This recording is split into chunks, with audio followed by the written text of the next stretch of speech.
Welcome to Advancing the Diaconate, a series devoted to highlighting the work of deacons and their ministries in the world and the church. Now, here's your host. And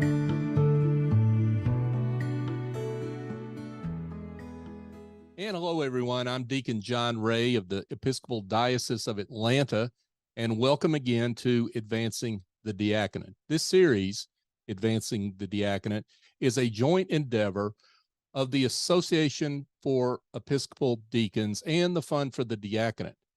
This series is devoted to highlighting the work of deacons and their ministries, both in the world and in the church. And it's also part of a fundraising campaign to support deacons in their work. And with me today is the treasurer of the Fund for the Diaconate, the Reverend Deacon Robert Anton Franken. Robert, welcome. Well, thank you. It's great to be with you today, and we look forward to a fun conversation.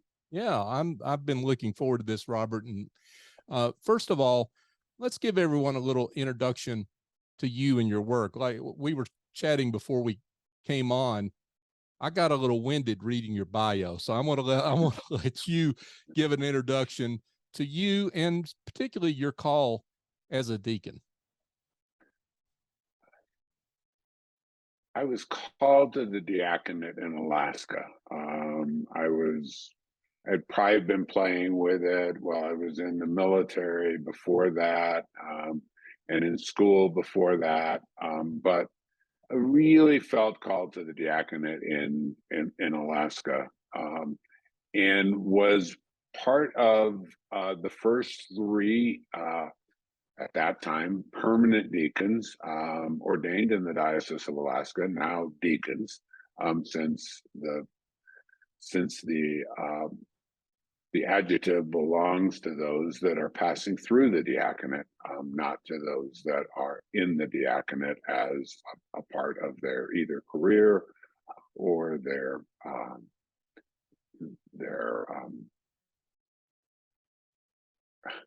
just lost a word. Sorry. Their day job. Their non-day job. Yeah, their non-day job, I should say. Yeah, thank you. Yeah.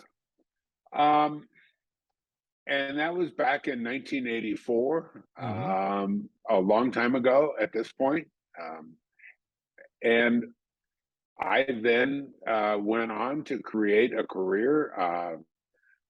Mostly I worked for myself with contracts back to other companies. And I still have relationships with some of those companies. I worked as a chief financial officer for a public company. I worked as a consultant for many, many years in a variety of areas, including lobbying in 2 state legislatures. Mostly for do-good organizations, I will say, including the Colorado Council of Churches here in Colorado. And I just sort of wandered through my career, sort of relying on my own intuition and my own path. I would never say I got from here to there in one fell swoop, that you could say, well, he went from this job to this job to this job to this job, and oh, look, he ended up here. No. The last 13 years of my career I spent in leadership development. I worked with senior executives of hospitals and hospital corporations, working with their most senior executives, trying to help them be better leaders. So working with really good leaders, really bright leaders, kind of as the quiet voice in the background that would help them and be a safe place for them to come talk. And it was the most fun I had in my career. But in the middle of all of that, I also worked for 2 bishops in 2 different dioceses, helping them either straighten out things or rearrange things. In the Diocese of Colorado, I helped implement a total reorganization of the diocese. And in Missouri, we developed new ways of doing things with the bishop there, and brought on board new financial talent that they desperately needed. So really, you've got a whole career, both, I'll call it the day job, as you will, the career, your own business, and then your call as a deacon really is both deeply administrative and financial. Right. Yeah. And in both dioceses, I worked as essentially their administrative officers. So a canon of the ordinary in all but name in both cases. Although in Missouri, I was the archdeacon there, working for the bishop as the chief administrative officer. So I can't think of someone with a better resume and experience to be treasurer of the fund for the diaconate. So for those that don't know about the fund for the diaconate, let's explain for them what the fund is all about. Well, the fund was formed in 1927, if I'm not mistaken, and it was formed just briefly after the church pension fund was created for clergy. And it was funded because the deaconesses at that time were frustrated that they were not allowed to be part of the clergy pension fund. And so they decided to create their own fund. There's a lot of history that goes along with that from those days on. They never quite had enough money or enough to create a full retirement system. But what they did create was a system where if any of their members reached the age where they couldn't continue their function and needed help, that this fund would help those people usually in their last days, to have a life of dignity. The fund, as deaconesses died off, and there is still one former deaconess or deaconess alive today, as they died off, then the deacons took over, first female deacons, and later male and female deacons. And we continue that base ministry where we support women and men who have reached a point in their lives where they are not able to necessarily care for themselves. They don't have the retirement accounts to protect them. And so we provide sustaining grants for those people, and in some cases for many years. And it's a great and special ministry. And that was for up until last year, that was the basically the sole granting function of the fund for the diaconate, working with our attorneys, working with our membership, which is all deacons in the Episcopal Church in good standing. We changed our bylaws and our certificate of incorporation with the Attorney General of the state of New York, to be able to expand that, to help those in need, whether they are postulants and candidates and trying to fund their training, or whether that is to help somebody in an emergency situation like a flood or a hurricane, or whether that is a medical need that can't be covered for one reason or another by insurance, or if they don't have insurance, say a set of hearing aids that they can't afford, that we can grant money in those cases also to those people at different points in their lives. I wish you would talk about what I'm sure some people may wonder is, hasn't the need for the fund been superseded? Or why is the fund still needed, I guess, as it were? Because you talked about how those feisty deaconesses went out on their own in response to getting shunned by the church pension group in 1927. But why haven't things changed there? We have people that are really committed to ministry, that have given their lives to ministry, who may not have, for one reason or another, planned for their own retirement in a sufficient way, because they were so engrossed in ministry. And, you know, we hope to, at some point, have enough funds that we can provide financial consulting to people earlier in their career, so that maybe some people won't reach that point, but people will always reach a place where they find that what they thought they had, whether it was because they got divorced late in their life, or whether an accident happened to a spouse, or whether they've just always been single and just didn't plan as well as they thought they did, or the funds aren't there that they thought would be there, and they just don't have enough to live their last days in a dignified manner. Or in the case of formation grants for deacons in training, you know, part of what we're trying to change in the diaconate is get younger people involved in the diaconate, and younger people with families might not be able to afford what it costs to, strange thing, that you got to pay to become a deacon. You got to pay for your own education. Some dioceses help some, but most dioceses make you pay some also. So, you know, those people that have children at home might need help with childcare, or they might need help with books or tuition.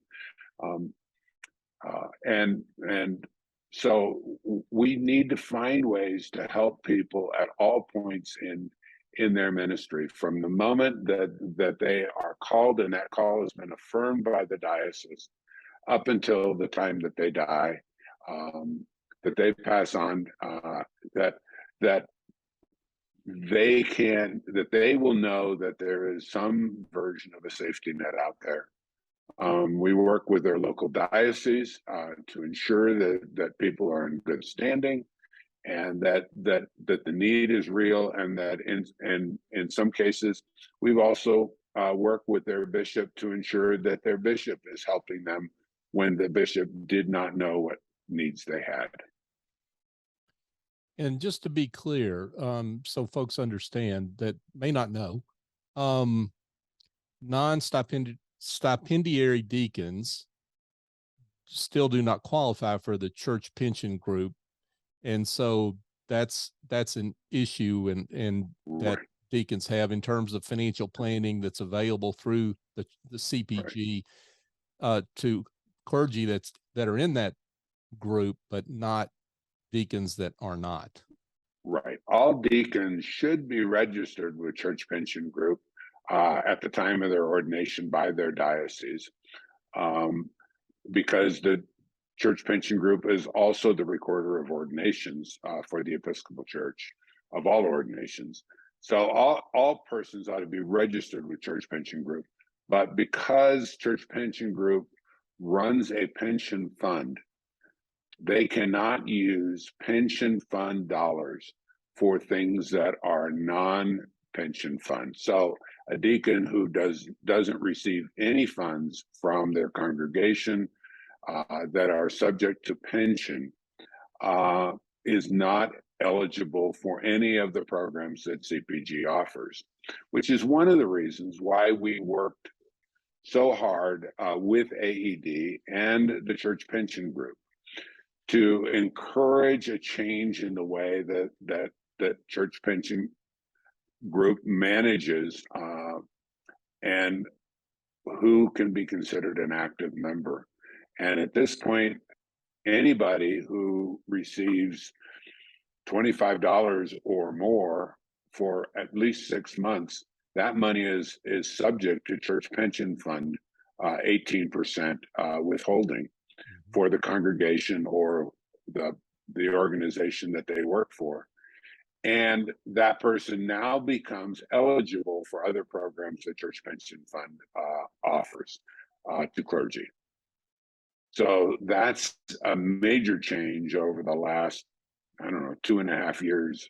And great credit goes to Church Pension Fund for being that foresighted and finally covering deacons in the way that I think deacons ought to be covered. And to go further, a number of dioceses have subsequently passed resolutions at their diocesan convention to say that any deacon who is assigned to a congregation must receive a minimum stipend for that work on a monthly basis, so that they can be considered active participants in church pension group. So, Robert, a major aspect of this joint initiative between AED and the fund advancing the diaconate is a campaign to raise money and for deacons, and specifically the fund. You're here to talk about that. We're here to talk in part about planned giving, and maybe we need to define that for people just quickly. Talk about what we mean by planned giving. Well, there are two kinds of giving. There's annual donations and there is planned gifts. So planned gifts can be anything. Most of us know what annual donations are. They are the $100 check we write every month, or the $500 check we write to our churches, or whatever. Those are annual giving type gifts. And a planned gift is one of several things. It is either a very large kind of one-time gift. It might be a $50,000 gift, or they are putting an organization into your will for when you pass on, that organization will receive money, or it is potentially making the fund a beneficiary of one of your insurance policies, or it is giving a major stock gift. The congregation we worship at, although I'm retired, the congregation we worship at went through a major capital campaign a number of years ago to do a $3 million renovation. Well, my wife and I took some of our stock, and we directed that stock to be transferred to the church. That was a planned gift.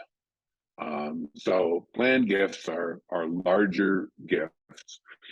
And to put this in some perspective, so the campaign Advancing the Diaconate is a two-part campaign. It is about supporting annual gifts and memberships to AED. AED is a professional organization for deacons. They are there to advocate for deacons. They are to help deacons when they run into issues with CPG, or they set standards for what diaconal training looks like for different dioceses.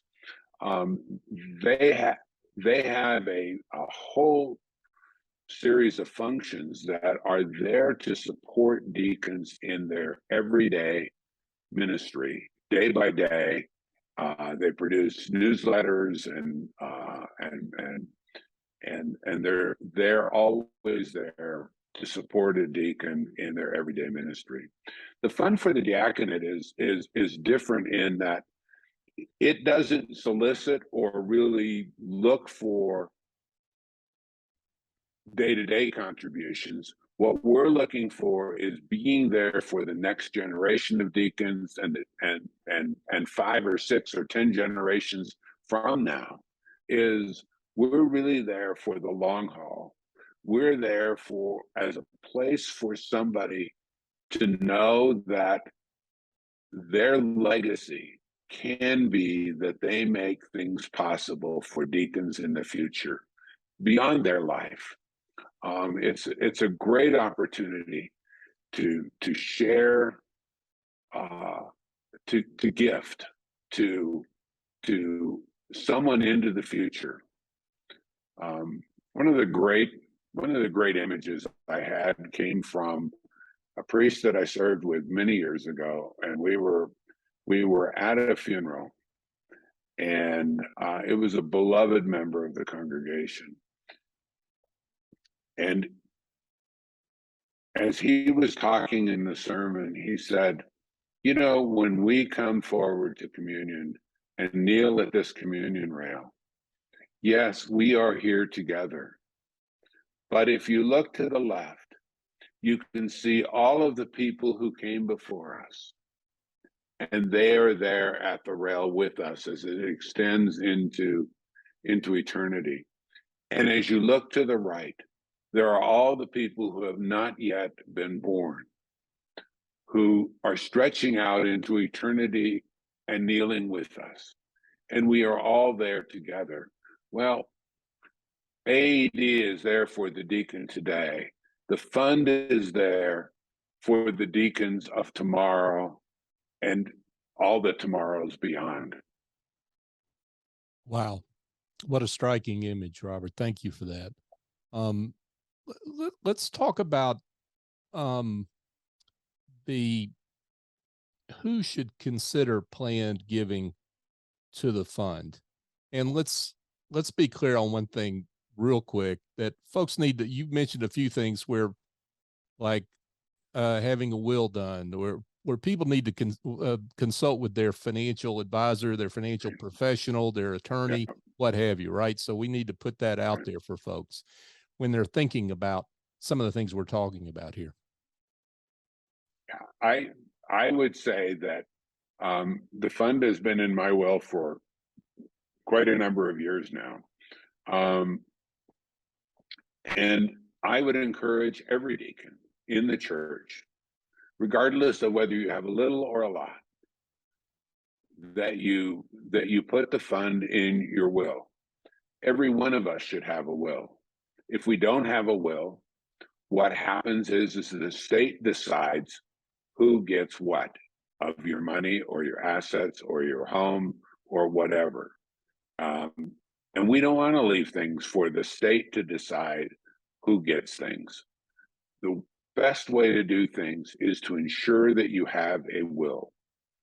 I'm 72 now, and you know, one of the things about all of us is that we have this sort of sense that we're immortal, but we're not. It's not been that long ago that a 72-year-old that was well known was on the news who had just died. It was only last week that my brother-in-law had an accident that could have killed him. It didn't, fortunately, and he'll have a long recovery, but you know, we don't know what day it is that we will pass through, and we need to be prepared for that. And one way to do that is to have a will, not only to give to the fund for the diaconate, but to protect your loved ones, your children, your spouse, all of those others in your lives. If you don't have a will, they are not protected. They will have to fight for what is theirs with the state. Yeah, that's great advice. Now, you made a point there that I think is really important for us to bring out, is that this is not just about wealthy people, whether it's having a will or whether it's making a gift, right? This is for everyone. Right. This is open to everyone. Correct. It's open to everyone. I would encourage everyone to do it. And if you can't afford an attorney, you can still, there are places in most states where you can look online and you can find out how to create even a will on your own. Now, for anyone who has a significant amount of assets or so, I would recommend that you use an attorney and a tax advisor. But everyone should have a will. You know, part of the last things that we ought to pay attention to. Absolutely. So let's talk about those that are maybe already thinking about it, those that have already put the fund in their will. Let's talk about fiscal soundness of the fund and some of the policies and safeguards around that. Well, the policy, the fund is audited every year by a New York firm, and those audits are placed on our website every year once they're completed. The fund has been on sound fiscal footing for years. We have grown the fund over the years, other than this last year where the stock market sort of took away some of that growth, but we've still grown the fund over the years, and we've given a lot of money away over the years in doing that. Mm-hmm. So I think last year we gave, over this year we're giving away some $400,000 in grants.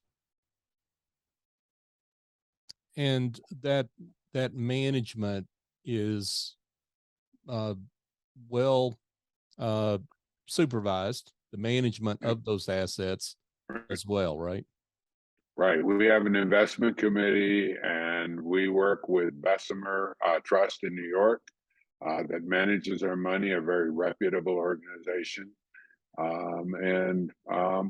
We are exploring, we always explore continued options that we have, and our investment committee right now is working on issues around sustainable investing and seeing whether we can put more of our money into sustainable investing and still be able to get some of the returns that we need to be able to give the grants that we give. Sure. So, Robert, let's talk a little bit about those folks that are maybe thinking about, wouldn't it be easier to make smaller annual gifts over time than just waiting until I pass away? As good as that might be, as worthy as that might be, why wouldn't I make those small annual gifts? Well, part of the whole purpose in this campaign was to help AED, to work in partnership with AED. They're as we talked about earlier, they're a professional organization, and professional organizations should be funded by annual giving and by memberships. And this whole campaign is meant to strengthen the membership of AED so that it represents a higher percentage of all deacons, therefore has more advocacy power both with CPG and with the leadership at 815 in our church. And so that's the whole goal between for AED is to really increase their power to represent deacons more in the church.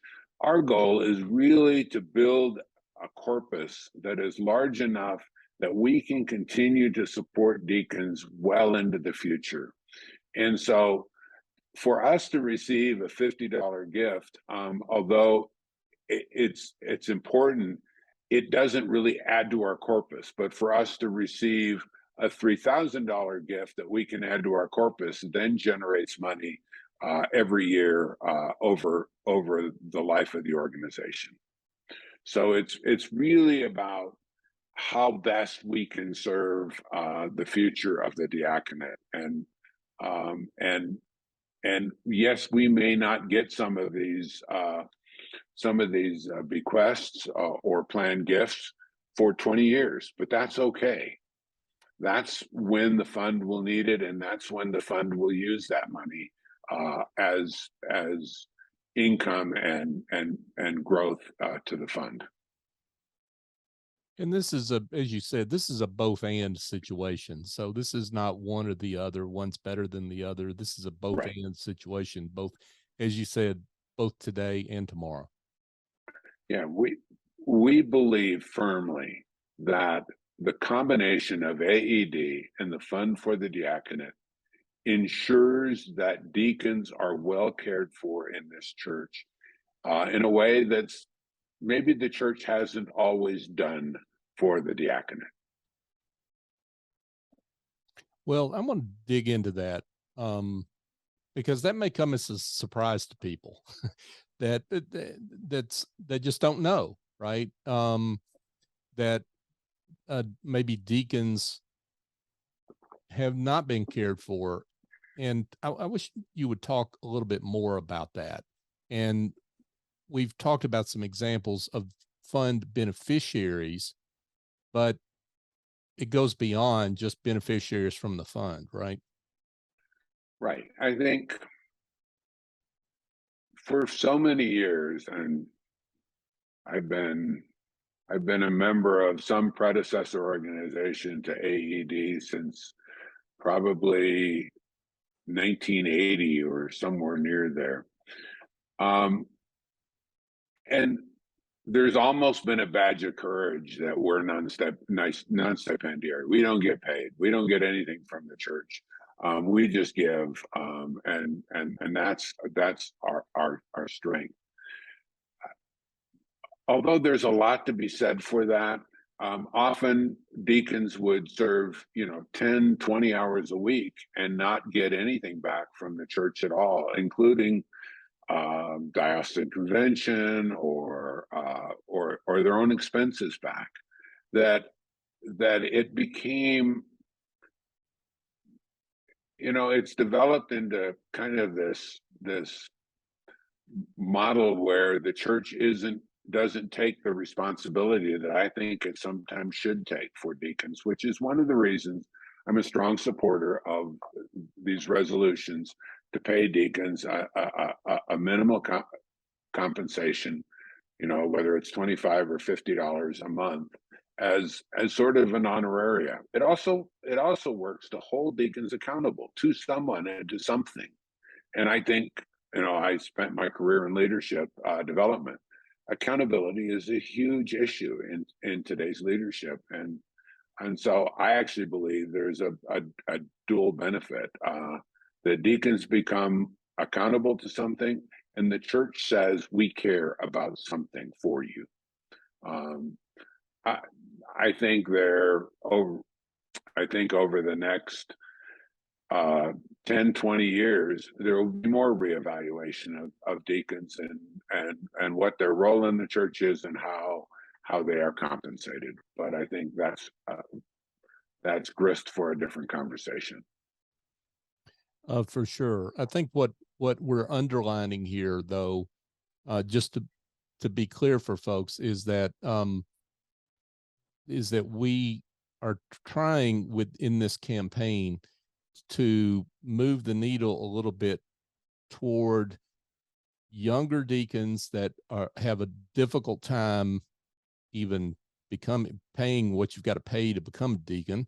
All that it varies from diocese to diocese, and then deacons that are not wealthy, that do not have, like you had your own business for many years. I have my own business, they're not fortunate enough to have that backing behind them to be able to give their time in the way they would like to.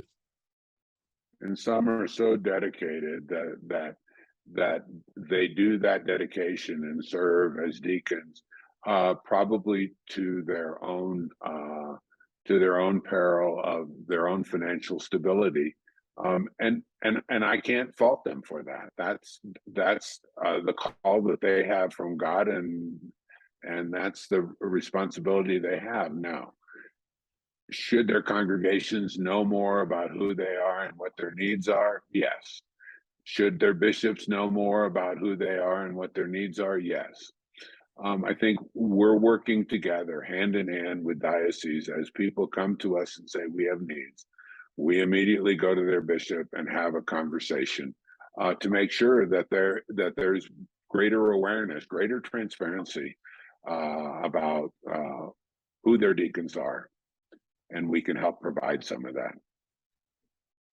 So we've talked about the importance of having a will, period, regardless of whether Right. that will names the fund or this campaign in as part of that.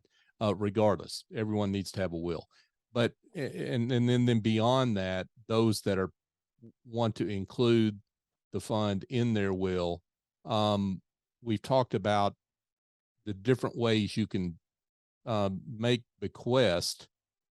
And one of those things that we haven't talked about is retirement plans and being able to give from retirement plans. Talk about that. Well, one of the ways that people can give is at a given age, everybody is required to start making distributions from their 401ks and 40, I don't remember what else, those are mandatory, and those are taxable.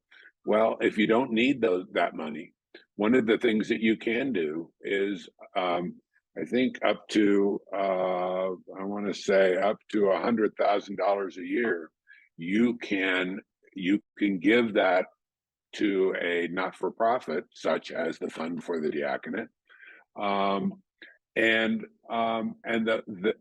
not have to pay taxes on it. So even though it's a required distribution, should you not need that money that year, you could make that as a payment to the fund, and it would be non-taxable income to you. And that's a great way to do that. And that brings up an issue.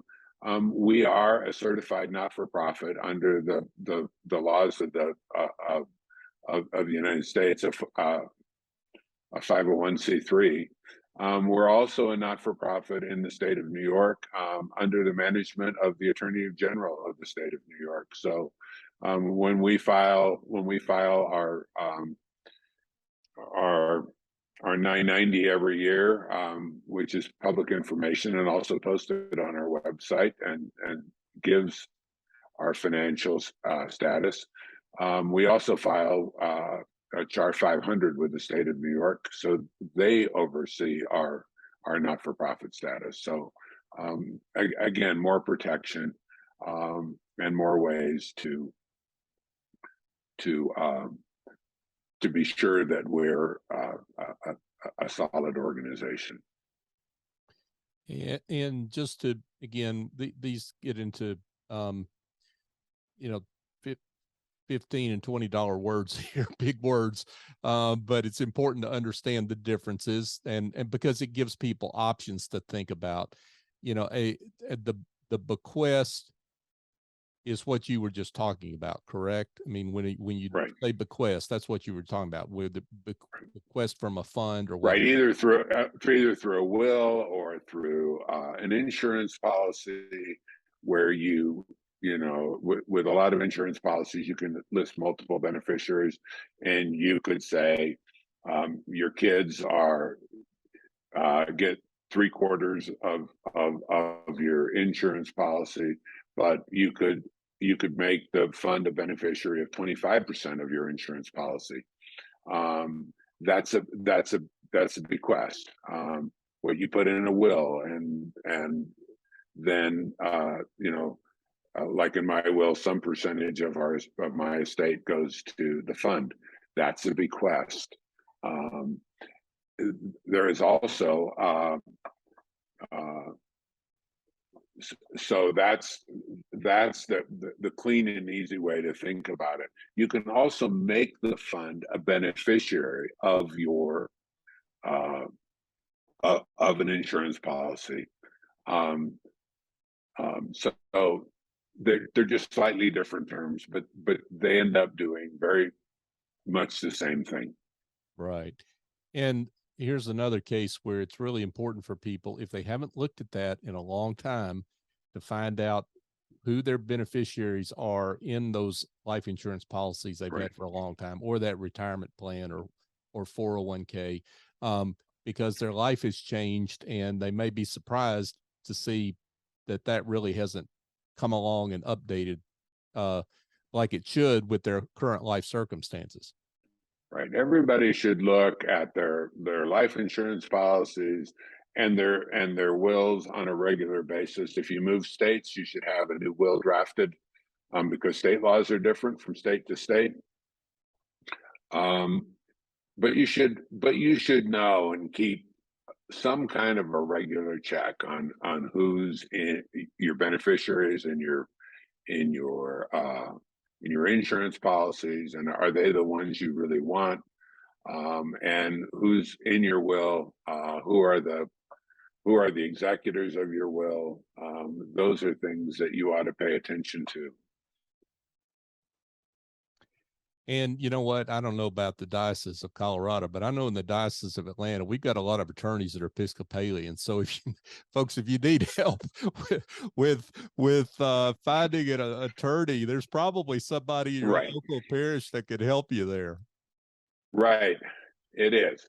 And oh, by the way, as we talk about things that you can give, we did talk about this briefly, but the fund is more than able to receive your mutual funds or your stock transfers, and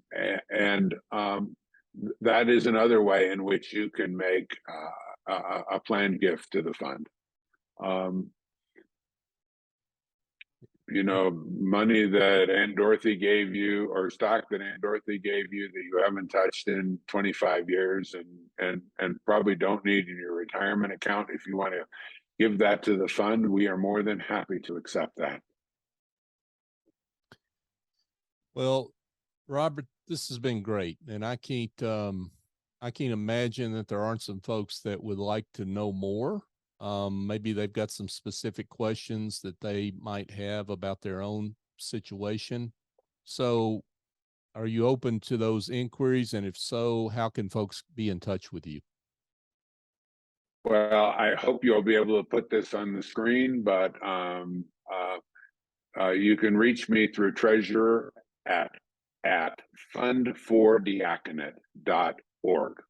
Fund, F-U-N-D, for F-O-R, diaconate.org. And I think my number is still on the website. You're certainly free to call me at 970-281-2311. If you want to put the fund in your will, put the fund in as the Fund for the Diaconate of the Episcopal Church, and put our EIN number down, which I want to say, I should have written it down, but you can put it on the screen, or you can get a hold of me and I'll send it to you. Terrific. And those two things alone are enough to get it to the fund 20 years from now, since we know that many of you will live 20 or 30 years and we'll still welcome your money then. Happily so, and gratefully so. And thank you, Robert. And thank you for your ministry and your work. We're grateful to you for your work, and we appreciate you. Thank you, John. I appreciate being here with you today. Thank you. Hey, folks, just a reminder, this series, Advancing the Diaconate, is a joint endeavor of AED, the Association for Episcopal Deacons, and the Fund for the Diaconate. And if you would like to know more about how to support deacons in other ways, go to episcopaldeacons.org or fundfordiaconate.org, and you can find out more information about both AED and the Fund for the Diaconate. And for my guest, the Reverend Deacon Robert Franken, I'm Deacon John Ray.